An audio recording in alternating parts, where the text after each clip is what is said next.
राम श्री राम जय जय राम श्री राम जय जय राम सच्चिदानंद भगवाननी जय सद्गुरु देवनी जय।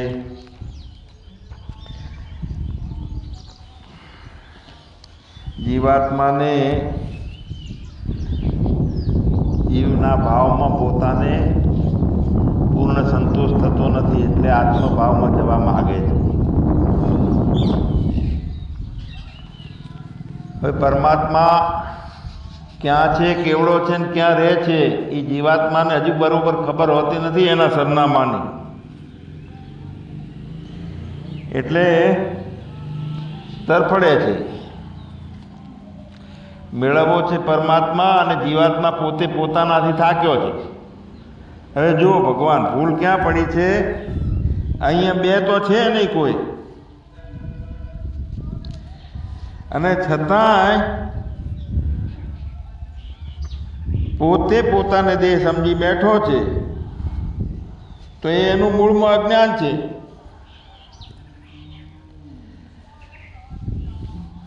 અને જે પ્રાપ્ત કરવો છે એનું સરનામું, પરમાત્માને પ્રાપ્ત કરવાનું છે એની રીત, એની ભાત, એનો વ્યવહાર, એના શબ્દો બધી જાતનું અલગનું છે। જે આપણે દેહ ભાવમાં રહી અને શરીર સાથે જોઈન્ટ રહીને જે રીત રસમ છે એના કરતાં અંદર આ બધી નોખી રીત છે, બહારથી એક જેવી લાગે। એટલે કાલે સગ્રામ બાપા કહેતા હતા ધ્યાયંતે વિષયોન પુંસ ઇન્દ્રિયાણેન્દ્રિયાથે વ્યુસ્તસ્ય પ્રજ્ઞામ પ્રતિષ્ઠિતા। બધાની જે ઇન્દ્રિયો ચાલે છે એ અંદર સંકુડી લેવી, મતલબ કે કામ કરવાનું, ચાલવાનું, ખાવા પીવાનું બંધ નથી કરવાનું, પણ અંદરથી ભાવ જે છે એ બદલાઈ જાય છે। તો પરમાત્મા સાથેનું મિલન કરવું છે જીવાત્માને।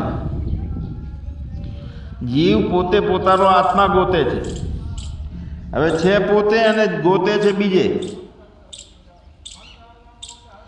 તો પોતે વ્યક્તિગત ભાવ સ્વીકારી લીધેલો છે અને દેહના ડબ્બીમાં આવી અને રામલીલા રમે છે અને ઉપાધિઓ બધી ધારણ કરી છે। હું છું, જાગ્રત અવસ્થા છે, આ મારું છે, હું આવો છું। તો ભગવાન અહીંયા તો શાસ્ત્રો કહે છે કે હરિવ્યાપક સર્વત્ર સમાના પ્રેમ से प्रगट हो ही में जाना। એ પ્રેમ કેવો? ઉપાધિ વગરનો પ્રેમ, અને છતાંય જીવનમાં આવે, ઇન્દ્રિય ગોચર થાય અને હોય ઇન્દ્રિય અગોચર। જેને ઇન્દ્રિયો પકડી ના શકે છતાં ભાવમાં આવે અને વર્તાઈ જતો હોય, પણ ઉપાધિ ના હોય કોઈ એની, કે હું પ્રજાપતિ છું, હું આ છું, હું ગુરુ છું, કે હું શિષ્ય છું, કે હું કોકનો સંબંધીઓનો વડીલ છું, કે કોઈ ઉપાધિ એમાં ના આવે પ્રેમ। હવે આવું જે પોતાનું પ્રત્યેક જીવ પોતે પોતાનું પ્રેમનું સ્વરૂપ નથી જાણતો, પ્રત્યેક આત્મા પોતે પોતાના પ્રેમનું સ્વરૂપ નથી જાણતો, અને એ નથી જાણતો ત્યાં સુધી મિથ્યા સુખમાં અને મિથ્યા પ્રેમમાં આ કળોતરામાં ફસાઈ રહેલો છે।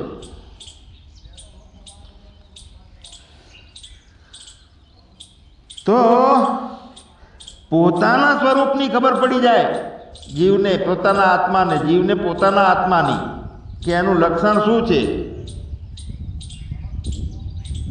તો એના સ્વરૂપનું લક્ષણ પહેલું દ્રઢ થઈ ગયું હોય તો આપણે જ્ઞાન સભાની અંદર જે જે શબ્દો આવે છે એની તરત પકડાઈ જશે કે હા આ કહેવા માગે છે, હું આવો છું, એટલે પોતાનું સ્વરૂપ લક્ષણ દ્રઢ થતું જશે।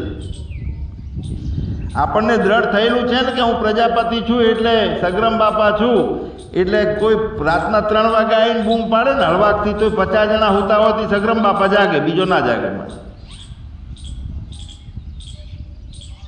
એમાં શબ્દ જગાડવાનું કામ કરે છે, પણ પોતે પોતાના સ્વરૂપનો અધ્યાસ થવો જોઈએ, જેવી રીતે દેહભાવમાં પોતે સગ્રામ બાપાનો અધ્યાસ થયો છે। પણ ઘણું બધું સાંભળીએ છીએ આપણે, પણ પોતાના સ્વરૂપનું પળે પળે સાંભળવામાં જો થાય કે અહમ નિર્વિકલ્પો નિરાકાર, અને આપણે જાણીએ છીએ, આ હજારો વાર આપણે બોલીએ છીએ કે અહમ નિર્વિકલ્પો નિરાકાર રૂપો, પણ અંદર એ આત્મસાત કેમ થતું નથી? તો એ શબ્દો ઉપર ઉપરના હોય છે બધા, અને સાંભળવાનું ઉપર ઉપરનું હોય છે. જાગીને સાંભળવાનું છે, આત્માના ભાવમાં જાગીને સાંભળવાનું.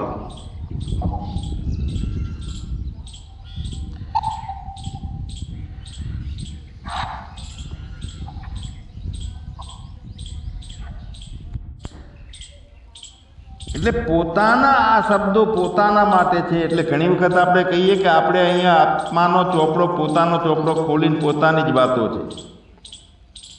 અહીંયા ગીતા નથી બોલતી, રામાયણ નથી, ભાગવત નથી, કે બીજું કાંઈ નથી. પોતે સ્વયં બોલે છે, પોતે સ્વયં સાંભળે છે. એટલે આત્માનું સ્વરૂપનું લક્ષણ પોતે નક્કી કર્યું હોય ને દ્રઢ એ ભાવ થયો હોય, પણ આપણી બુદ્ધિ એટલી સીમિત થઈ ગઈ છે કે અત્યારે જેટલા જ્ઞાન છે આપણા ભૂલના ભરેલા છે બધાના જ્ઞાન. સામાન્ય માણસની બુદ્ધિ કરતાં થોડી વિશેષ થઈ. કાયમ સત્સંગમાં, સમારંભોમાં અને સતત આપણે પોતાના સંત ભાવમાં રહેવાનું આપણું જીવન થયું દરેકનું, પણ છતાંય બુદ્ધિ સીમિત છે. દેહ અને જગત સાચું છે ને દેહમાં પૂરાયેલો છું, એ સંસ્કાર અંદરથી ઉખડેલો નથી, આપણો ઉખડવો જોઈએ. એટલે આપણું એ પ્રમાણે જ્ઞાન છે બધાનું ભૂલ ભરેલું. અને જ્યાં સુધી ભૂલ ભરેલું જ્ઞાન છે ત્યાં સુધી પોતાનું સત્ય આત્મજ્ઞાન જે છે, અપરોક્ષ સાક્ષાત હું છું એવું જે સત્ય છે એ આપણને સત્ય મળશે નહીં, ભૂલ ભરેલું જ્ઞાન હશે ત્યાં સુધી. એટલે જેને પોતાનામાં પ્રીતિ થઈ જાય તો એને પછી સારું નબળું, મારું તારું, આનો કોઈ હેતુ રહેતો નથી જીવનમાં. કારણ કે એ પ્રીતિ એવી છે કે પ્રીતિ એ પ્રેમ એનાથી પોતાનાથી છૂટતો જ નથી પછી, એક વખત થઈ ગયા પછી, અને બીજું બધું એમાં પહેરી શકતું નથી. કારણ કે પોતાની સાથે પ્રેમ થઈ ગયો એટલે બીજા બધા વિષયો જે છે, બીજા બધા વિષયોમાં જવાનું જે છે એનું મુખ્ય લક્ષ્ય નથી રહેતું, એનો અભાવ થઈ જાય છે. જાય ખરી પણ ખાલી અડીને આવતા રહે બીજા વિષયોમાં. એટલે ફરીથી સંસારિક વિષયને પકડે નહીં. જે સંસારિક મતલબ દેહ ભાવમાં રહી અને જે કામ થાય છે આ જગતના વ્યવહારો સાચા માનીને, તો એમાં એ પડે નહીં. ભગવાન શરીર કોઈનું અમર રહ્યું નથી અને કોઈનું અમર રાખી શકાતું નથી. અને ધર્મશાસ્ત્રના બધા જે એક વાતો છે એ સંસારના સુખનો રસ્તો કોઈ બતાવતું નથી. ધર્મોના શાસ્ત્રો છે, ગીતા, ઉપનિષદ, બ્રહ્મસૂત્ર છે કે તમને આટલા પૈસા મળી જાય એટલા માટે આમ કે આમ તંદુરસ્તી બની જાય, શરીર તમારું 25 વર્ષ વધારે જીવશે, એના માટેનો કોઈ રસ્તો બતાવ્યો નથી. પણ સંસારમાંથી ઉલટાના આ બધા ભાવોમાંથી છોડાવવાની મહેનત કરે છે શાસ્ત્રો બધા. અને આ જે આત્મજ્ઞાનનો રસ્તો છે એ કોના માટે છે? કે જેને ખૂબ ભૂખ લાગી હોય ને એના માટે છે. પોતાની તલબ હોય, જીવાત્મા તડપતો હોય કે હવે મારે તો આ મુખ્ય વિષય બનાવવો છે, ત્યારે એનું કામ થઈ જાય. તો કેવું છે કે આપણું એક ઓરડામાં હોનું પડ્યું હોય, આજુબાજુમાં 3-4 ઓરડા હોય, તો પોતાનો એક ઓરડો છે એમાં હોનું પડ્યું હોય, પણ બાજુના 2-3 ઓરડામાં કોઈ એક ચોર રહેતો હોય, એનું ઘર હોય, બાકીના બીજાનું ઘર હોય. તો જેના ઓરડામાં હોનું પડ્યું છે ને એને નિરાંતે ઊંઘ ના આવે, કારણ કે બાજુમાં ચોર રહે છે, કાયમ ચોરી કરવા વાળો જ છે. એટલે સારી રીતે ઊંઘ ના આવે. પછી કાંઈક રસ્તા ગોતે કે તિજોરીઓ લાવીએ, જમીનમાં કરંટ લગાડીએ એટલે કોઈ ચોરી ના જાય. તો જ્યાં સુધી એને એ ચેન પડતું નથી, એની વ્યવસ્થા ના થાય, જાડી 1.5 ઇંચના લોખંડના પટ્ટાવાળી તિજોરીઓ બનાવડાવે 50 લાખ રૂપિયાની એક, અને એની અંદર પછી સોનું ને સાધનો, હીરા જવેરાત ને બધું રાખે. પણ જ્યાં સુધી બનાવે નહીં ત્યાં સુધી ચેન ના પડે એને.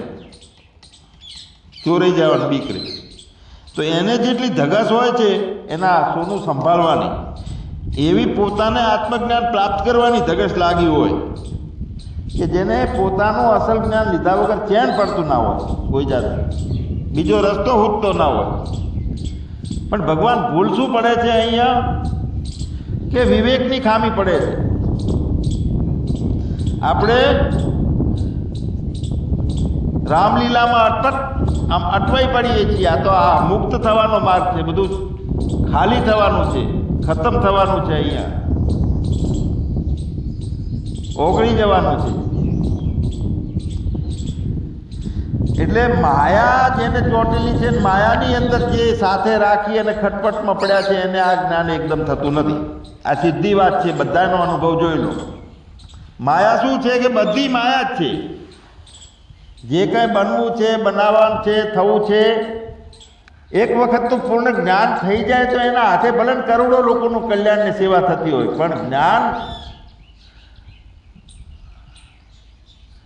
જો પોતાનો અહંકાર ઓગળ્યો નથી અને જે કાંઈ થાય છે તો તે માયા છે, ત્યાં માયા છે.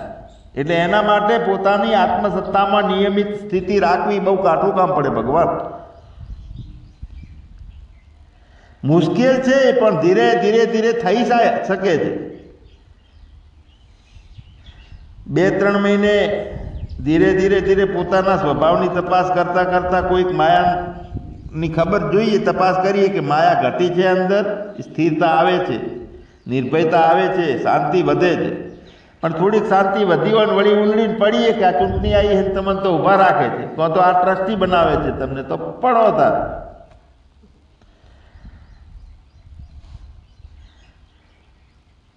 જો જેટલી ભૂલો કરી છે એ નીકળી જતી હોય, નવી ભૂલો ઓછી થતી હોય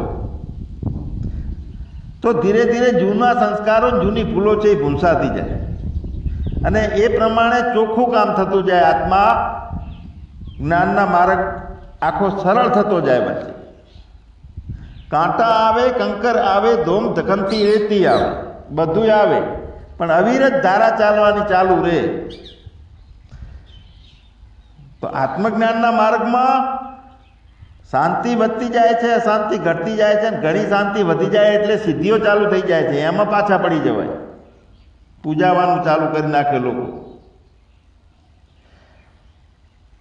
પણ આપણે તો એ પછીની વાત છે. અત્યારે આપણે શું કરવું? તો આપણે અત્યારે ફુરસદનો સમય જ્યારે જ્યારે મળતો હોય ત્યારે પોતે પોતાનો ચોપડો વાંચો, આત્મજ્ઞાનનો ચોપડો જ ખુલ્લો કરીને વાંચો. એટલે બધો સમય ફુરસદનો જે છે એ આત્મજ્ઞાન વાપરવો જોઈએ. એમ જરૂરી કામ સિવાય બીજા નકામા કામો કોઈ વધારીએ નહીં આપણે, તો આમાં સરળતા પડશે.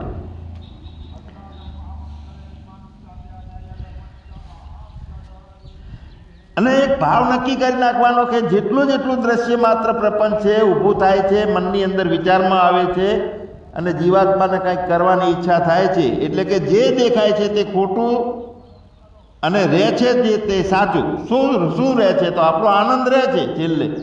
અને એ આનંદ કેવો છે? વસ્તુ રહિત આનંદ, સબ્જેક્ટિવ હેપીનેસ. એટલે એ ભાવ સતત રાખવાનો છે કે જેટલું જેટલું બાદ થાય છે, જેટલું જેટલું ખતમ થાય છે, પરિસ્થિતિઓ બદલાય છે, અવસ્થાઓ બદલાય છે, ભાવો બદલાય છે, પૈસાની આવન જાવન બદલાય છે, તો જે બદલાય છે અને જાય છે તે બધું ખોટું દેખાય છે, તે બધું ખોટું. પણ જે જતું નથી, છેલ્લે એમને સ્થિર રહે છે,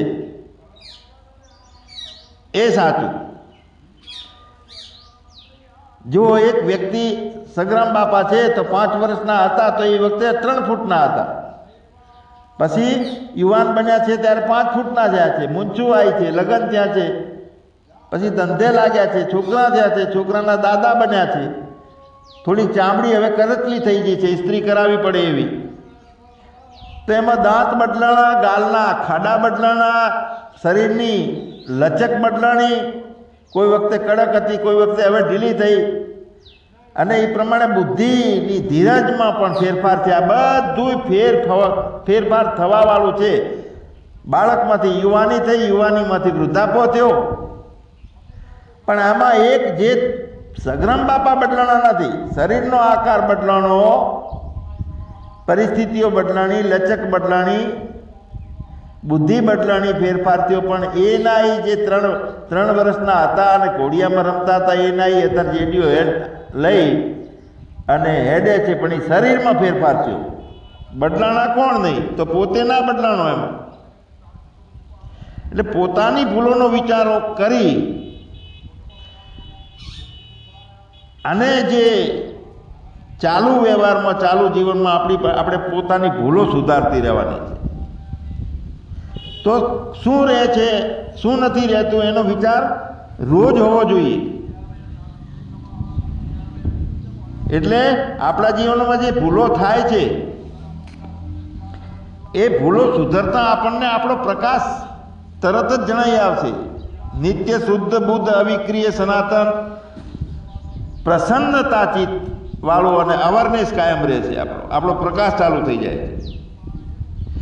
એટલે હું તો ભગવાન કહું છું કે આ જગત એમને એમ નભે અને મોક્ષનું સુખ પણ મળે એવી રીતનો રસ્તો બતાવનારો હજુ સુધી કોઈ જડ્યો નથી. છોડવું તો પડશે જ જગતને. એટલે જગતના ભાવોમાંથી ઉપરામ થવું પડશે. બધી ખટપટો મસ્ત રીતે ચાલુ રહે અને છતાંય મોક્ષ મળે એવો કોઈ મહાત્મા મળી જાય તો ઠીક છે, પણ એ મળી જાય એ બધા દુતારા મળે. એ છે જ નહીં. ચણાની મુઠ્ઠી છોડવી જ પડશે, મુઠ્ઠીને બહાર કાઢવી હોય તો. અને પછી ચણા ખાવા છે તો કરી નાખો ઘડો ઊંધો. મુઠ્ઠી ઘડામાં ચણા પડ્યા હતા તો મુઠ્ઠીમાં લીધા, હવે મુઠ્ઠી ખોલવી નથી અને ચણા છોડવા નથી, મુઠ્ઠી કાઢવી છે. મેળ ના પડે, કેમ કે મેં ચણા ખાવા છે, પણ ખબર પડી જાય ચણાને છોડી દઉં અને ઘડો ઊંધો કરી નાખું તો ચણા તો ખાવા મળશે. તો મુઠ્ઠી શા માટે પકડી રાખવી? એટલે સારા આવા જિજ્ઞાસુ જે છે આપણી જ્ઞાન સભામાં બધા સારા જિજ્ઞાસુ છે. એટલે હું તો ઘણી વખત કહું કે મને પરમાત્માની, ઈશ્વરની ખૂબ કરુણા કહેવાય કે બધા સારા મિત્રો જેવા જ્ઞાનીઓ, સંતો અને જિજ્ઞાસીઓ મળ્યા છે. આવા લગભગ ભાગ્યે જ મળે. તો ખરા ઉપદેશકને સારા જિજ્ઞાસુ ના પણ મળે, પણ ખરા જિજ્ઞાસુને ખરો ઉપદેશક મળી શકે છે. કોઈને ઊંચી કોટીના ગુરુ ના મળે તો પણ ધીરે પોતાનાથી આગળ વધેલો જરૂર મળશે, એનાથી થોડો સારું જ્ઞાનવાળો, એની પાસે સમાધાન થશે. અને એમ કરતાં કરતાં કરતાં કરતાં પછી ઊંચી કક્ષાનો એનો અધિકાર જેમ પ્રાપ્ત થાય એમ ઈશ્વરી સામેથી મળે જાય છે. એટલે અહીંયા જીવને થાક્યો છે ને પરમાત્મા મેળવવો છે, એના માટેનો શું રસ્તો? જો આમ આપણે બધા સમજીએ છીએ કે જ્યાં અજ્ઞાન હોય ત્યાં જ્ઞાન રહેતું નથી, પણ અજ્ઞાન છે એની ખબર તો કોનાથી થાય છે? અજ્ઞાન છે એની ખબર તો જ્ઞાનથી થાય છે. તો પછી અજ્ઞાન છે અને જ્ઞાને છે, બે વાતનું રહ્યું ને મિશ્ર. તો ભગવાન અહીંયા શું કરવું પડે છે કે અજ્ઞાનની તપાસ કરવી પડે કે અજ્ઞાન આપણને નુકસાનકારક છે અને અજ્ઞાનથી છોડવામાં જ ફાયદો છે, અને છૂટે એટલા માટેનું લક્ષ્ય કરવા માટેની એક વિચાર ચાલુ થાય આપણો. હવે આપણામાં અજ્ઞાનની તપાસ કરતા જ નથી, જ્ઞાનમાં આગળ વધે રાખીએ છીએ, એટલે મોટા મોટી ભૂલા થાય છે. એટલે અજ્ઞાનની તપાસ નથી થતી ને ત્યાં સુધી અજ્ઞાન જાણે કે રહેતું હોય ને એવું લાગે છે. સૂર્યની આડા વાદળા આવે અને સૂર્યને ઢાંકે છે એવું સૂર્યની દ્રષ્ટિથી કહી શકાય. એની સૂર્યને પોતાની વાદળા છે જ નહીં એના માટે. તો જે જ્ઞાન દ્રષ્ટિ આપણી છે તો એમ ના કહી શકાય કે અજ્ઞાન મને આવરણ કરે છે. અને જે જ્ઞાન દ્રષ્ટિ હોવા છતાં જેને લાગતું હોય કે અજ્ઞાન મને આવરણ કરે છે, ઢાંકે છે મને, હજુ હું જડતો નથી, તો એ જ્ઞાન દશા નથી. એમાં થોડું ખંખેરવો પડે, મોકરો ધૂળ ઉડાડવી પડે. કેમ કે જ્ઞાનનો પ્રકાશ થઈ જાય છે તો અજ્ઞાન એ વખતે શોધવા જશો તો જડવાનું નથી. અને અજ્ઞાનને શોધવા જઈએ આપણે તો પણ એમાંથી જ્ઞાન થઈ જાય. અજ્ઞાન કેવું છે, ક્યારે છે, કેવી રીતે ઉત્પન્ન થઈ ગયું?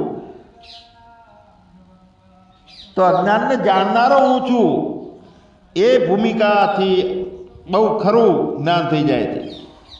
મતલબ કે જ્ઞાન એટલે શું છે કે જે દશામાં દ્વૈત નથી અને પોતાના નિર્વિકલ્પ નિરાકાર ભાવને, અકર્તા ભાવને, આનંદના ભાવને કોઈ અટકાવે એવું એનામાં કાંઈ નથી. એવી ભૂમિકા જે છે તે જ્ઞાનની ભૂમિકા છે. આમ માણસની મિથ્યા જ્ઞાનની દશા જે છે તો એમાં દ્વૈત જેવું બધું જણાય છે, બે પણ લાગે છે ને એ પ્રમાણે વ્યવહારો થાય છે. તો ત્યાં શું છે કે આપણો નિત્ય શુદ્ધ બુદ્ધ મુક્ત આનંદ છે ને એ બંધનમાં પડી જાય છે. એમ લાગે છે કે હવે વિક્ષેપ ભાવ થાય છે કે પેલાએ મને આમ કીધું હતું, મેં આમ કીધું હતું, આ સાચું હતું. એટલે આનંદનું પોતાનું રાજ્ય છે ને સ્વતંત્રતાથી મળવું જોઈએ કે જ્યાં કોઈ દુશ્મન કે કોઈ વિરોધી ના હોય. હવે આપણને શું મળે છે? દ્વૈત નથી. સમજી ગયા, સાંભળી લીધું કે મેરે અપને સિવા કુછ નહીં. તો પછી આપણા આનંદને કોણ અટકાવે છે? તો એમાં મિથ્યા જે માનેલું સંસ્કારો છે, મિથ્યા જ્ઞાનની દશા અંદર રહી ગયેલી હોય છે એટલે એ આપણા આનંદને રોકે છે. આનંદમાં આડો પડદો આવી ગયો. સૂર્યને એમ લાગે કે સૂર્યને તો લાગતું જ નથી, વાદળું આવી ગયું એવું લાગે છે. તો થાય છે શું કે વ્યાપક વિશ્વના અધિપતિનું જે રાજ્ય મળવું જોઈએ એના બદલે નાનકડું રાજ્ય મળી જાય. કાં તો ક્યાંય ટ્રસ્ટી બની જઈએ, કાં તો આજુબાજુના એરિયાના મહાત્મા બની જઈએ, કાં તો પ્રદેશમાં બધા ઓળખતા હોય, સંતો મહંતો પૂજ્ય ભાવ થતો હોય. આ બધા સીમિત રાજ્યો મળી જાય. તો ભગવાન પતિ પત્નીનો સાચો પ્રેમ હોય તો એકબીજાનો વિયોગ સહન કરી શકતા નથી. એમ આ પ્રકૃતિ અને પુરુષ, તો પ્રકૃતિ અને પુરુષના નામે જે દેખાતા બધાય જે એક છે તે અનેક થયેલો છે તે, અને એક રૂપમાં, તો એક રૂપમાં દેખાય છે ત્યાં સ્નેહથી બધાએ પોતાની સાથે નિત્ય અભિન્ન છે. નોખો કોઈ રહેતો નથી. અને નોખું જો જગત કે જો બીજો કોઈ આપણથી નોખો દેખાય છે ત્યારે તરત જ ખેદ ને ભેદ ચાલુ થાય છે. એટલે પ્રેમ ઓછો થતો જાય છે. તો ટકી શકતા નથી કે આ તો ખોટો થયો, મેં એને પારકો સમજ્યો, બીજો સમજ્યો. એટલે જ્યાં બીજો માનીએ છીએ ત્યાં પ્રેમ તૂટી જાય છે, દુઃખ ઊભું થાય છે. એટલે પ્રેમનો વિયોગ થઈ જાય છે. તે પસંદ નથી. આપણને થાય છે ઘણી વખત. મને એમ થાય કે મારાથી કોઈકને ખોટું લાગી ગયું, 2-3 દિવસ રાહ જોઉં, પછી એના ઘેર જવું, પછી કહું કે યાર મારી આ ભૂલ થઈ ગઈ હતી, અને પછી હા હવે મજા આવી, આનંદ થઈ ગયો, સમાધાન થઈ ગયું. એમ એટલે પ્રેમનો વિયોગ થાય એના બદલે દુઃખ પહેરી જાય તો તે જ્ઞાનીને પોસાય નહીં કોઈ દિવસ. એટલે જ્યાં હું એકલો છું એવો વિચાર સહન થતો નથી, ત્યાં બેના આભાસની વાત ખાલી કહેવા પૂરતી છે. તો સામે જે દેખાય છે એ બીજો કોઈ નથી એવું કેવી રીતે લાગશે? હું જ છું, મારું સ્વરૂપ જ છે, એ કેવી રીતે દેખાશે? તો ફક્ત ને ફક્ત સતનો સ્વભાવ છે, એની સ્ફૂર્ણાઓ સ્વભાવો અધ્યાત્મ ઉચ્ચતે. જે સત તત્વ છે એની અંદરથી સતત જેમ સમુદ્રમાંથી મોજા તરંગો ઉછળે જાય છે એમ એનામાંથી સ્ફૂર્ણાઓ થઈ જાય છે. તો હવે સામે બીજો દેખાય છે, એની અંદર શુદ્ધ સ્ફૂર્ણા જોઈએ તો તે મારું સ્વરૂપ છે, પણ એની અંદર નામ રૂપ ને ગુણ ધારણ કરી અને જે અશુદ્ધ ચેતના થઈ ગઈ એ સ્ફૂર્ણામાં, કે જેમાં દેશ અને કાળ ભરી ગયો, જેમાં પરિચિંતા આવી ગઈ કે હું 5.5 ફૂટનો છું. હવે એ બીજું જોવા જઈએ છીએ ત્યારે ખેદ ને ભેદ ચાલુ થાય છે. ફક્ત ને ફક્ત બધે સતનું સ્ફૂર્ણ છે, અને એના સતના સ્ફૂર્ણાની અંદર માયા અને અવિદ્યા કામ કરી અને કોઈ રીતે, કોઈ દ્વેષની રીતે, રાગની રીતે, કોઈ ક્રોધની રૂપમાં બધા નોખા નોખા ખેલો ખેલે છે. તો હવે જેમાં ફક્ત ને ફક્ત શુદ્ધ સ્ફૂર્ણા છે એના ઉપર દ્રષ્ટિ રહે તો સામેવાળો દ્વેષવાળો વ્યક્તિ હશે ને તો આપણને એમ લાગશે કે આહા રમનારો બીજો છે, મુખ્ય જે ચેતન આત્મા છે, એટલે કોઈ આમાં આપણને ખેદભેદ નથી થતો, એમાં વાલો લાગે ઉલટાનો. એના અવગુણોમાં પણ આપણને ગુણ દેખાય. એટલે જેવો છે એવો દેખાતો હોય, જણાતો હોય, બધાને એવો નથી જોવાનો દરેકને. એમાં ફક્ત ને ફક્ત પૂર્ણા અને સત્તા માત્ર જે છે એને જોવાની છે. પછી એ કેવો નાટક કરીને અનેક જાતનો બન્યો છે ત્યારે એના ઉપર પ્રેમ ઊભો થાય. એટલે સાક્ષાત જે સામે સ્વરૂપ છે પોતાનું, બધા રૂપે પોતાનું સ્વરૂપ છે, પણ ત્યાં અજ્ઞાનનો અભાવ કરી એને જ્ઞાન રૂપે જોવાનું છે. તો બીજો છે એ પોતાનો લાગશે. હું જ બોલું છું, બીજામાં એવું ક્યારે લાગશે કે જે સામે સંજોગ, જે સામે રૂપ આવે છે, વ્યક્તિ આવે છે, જીવાત્મા આવે છે, પ્રાણી આવે છે, તો ત્યાં સામે પોતે જ ઊભો છે એવું ક્યારે લાગશે કે અજ્ઞાનનો અભાવ કરીને જ્ઞાન રૂપે એને જોવાનો છે. અને જ્ઞાન રૂપે જ છે, બાકી બધું તો ઊભું થયેલું છે. એટલે એનામાં બીજામાં ભેદ બની શકતો નથી. એટલે એવું લાગે આપણને કે જીત દેખો તીત મેકો મય. એટલે બેપણાનો ભાવ ઊભો થતો નથી ત્યાં. મતલબ આપણને ઘડો લેવા જઈએ છીએ તો માટી ઘડો બે ભેગું ભેગું આવે છે. ઘડો લેશું તો માટી હાથમાં આવ્યા વગર રહેવાની નથી. તો જ્યાં જ્યાં જગતમાં જઈએ છીએ, જગતને લેવા જઈએ છીએ, જગતને માણવા જઈએ છીએ, ત્યાં આપણે ને આપણે સામે આવીએ છીએ બ્રહ્મરૂપે, આત્મા રૂપે. માટી વગર ઘડો હોતો જ નથી. એટલે પોતાના આત્મામાં જીવ જગતની બુદ્ધિથી આવરણ ઊભું કરે છે, પડદો ઊભો કરે છે, બેપણું ઊભું કરે છે, અને પછી રોવે છે કે મારે આત્માને ગોતવો છે, મને આમાં જીવના ભાવમાં હું કંટાળી ગયો. હવે છે વાસ્તવિક આત્મામાં એનો એ જીવ, અને જગતની બુદ્ધિ કરી છે એને. નોખો પડી ગયો 5.5 ફૂટનો, એને એના બાપનો, એનો માનો, એનો પરિવારનો હાથ છોડી દીધો પરમાત્માનો. હવે જીવ જગતમાં બ્રહ્મ બુદ્ધિથી આવરણ ભંગ થાય. હવે જગતની અંદર બ્રહ્મ બુદ્ધિ કરવાની છે. જગત બુદ્ધિ બંધ કરી અને બ્રહ્મ બુદ્ધિ કરવાની. સામે જે દેખાણો એમાં સત્તા અને સ્ફૂર્ણા દેખાવી જોઈએ. નામ, રૂપ, દેશ, કાળ, બનાવટ, વધાર, ઘટાર ને વિકાર ને કાંઈ જોવાનું નહીં. એટલે ત્યાં તન સ્થિર, મન સ્થિર, પ્રાણ સ્થિર, નુરત સુરત સ્થિર હોય. કહત કબીરા વા પલક કો કલ્પ ન પહોંચે કોઈ. એટલે ભગવાન દેહ ભાવના વિચારોથી કોઈ પણ કાળે કાંઈ હાથમાં આવે એમ નથી. એકતા ક્યારે લાગે? આપણે આપણા ઘરમાં 10 જણનો વસ્તાર હતો, બધાનું નામ નોખું પાડીએ, રાજુ ને ભાવેશ ને કિંજલ ને રમી ને. તો આપણી 10 ઇન્દ્રિયો છે, 2 હાથ ને 2 પગ ને નોખો નામ કેમ ના પાડે? આ હાથનું નામ રંગુ, પેલા હાથનું નામ બાબુ ને એમ નોખો નામો પાડ્યા.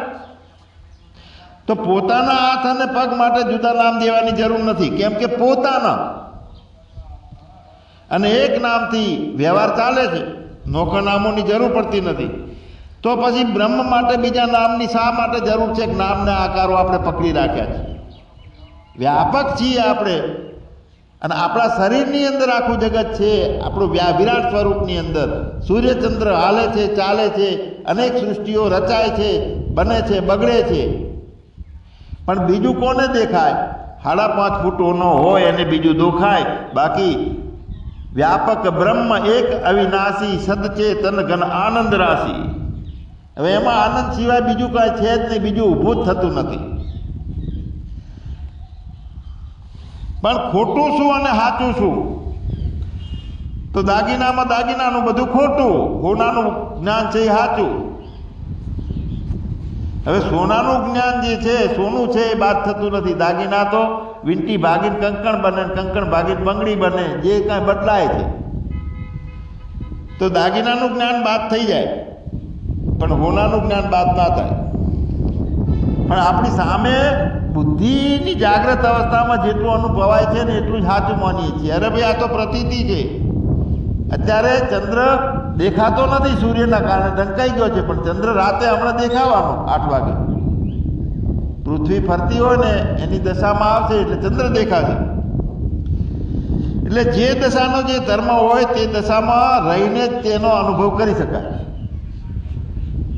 સચ્ચિત આનંદની દશાનો ધર્મ શું છે કે મેં કુછ નહીં, મેરા કુછ નહીં, મેં કુછ કરતા ભોગતા નહીં, આ એનો ધર્મ છે. તો એ દશામાં રહીને એનો અનુભવ કરી શકાય. એટલે ભગવાન બતાવવાનો વિષય નથી. સામે આવીને ઉભો રહે, જીવાત્મા ગોતે છે, ચમત્કારથી મારી સામે કૃષ્ણ ભગવાન આવી અને મને પ્રગટ થઈ જશે એટલે ઉપાસનાઓ કરે છે. તો ભગવાન જેને સંસાર પકડ્યો છે, સંસારના સુખના ભાવથી છોડીએ તો પરમાત્મા હાજરા હાજર છે. કોઈ એમ કે કન્યા હોય કે મને પેલા સાસરાના ઘરનું સુખ બતાડો તો હું મને પિયરનું સુખ છોડું. મને સાસરાના ઘરનું સુખ આપો તો હું પિયરનું સુખ છોડું. તો એ વિચાર વગરની દલીલ છે. તો સૂર્યને દીવાની જરૂર નથી, એમ પોતે સાક્ષાત સ્વતઃ સિદ્ધ છે. એમાં ક્યાં બીજું કાંઈ ગોતવાની જરૂર છે? જેટલું અવિદ્યા પહી ગઈ છે જીવાત્માને ભાવો કરીને, તો પોતાનો પ્રકાશ થાય એટલે અંધકાર જતો રહે છે. સચ્ચિદાનંદ ભગવાનની જય. સદગુરુ દેવ.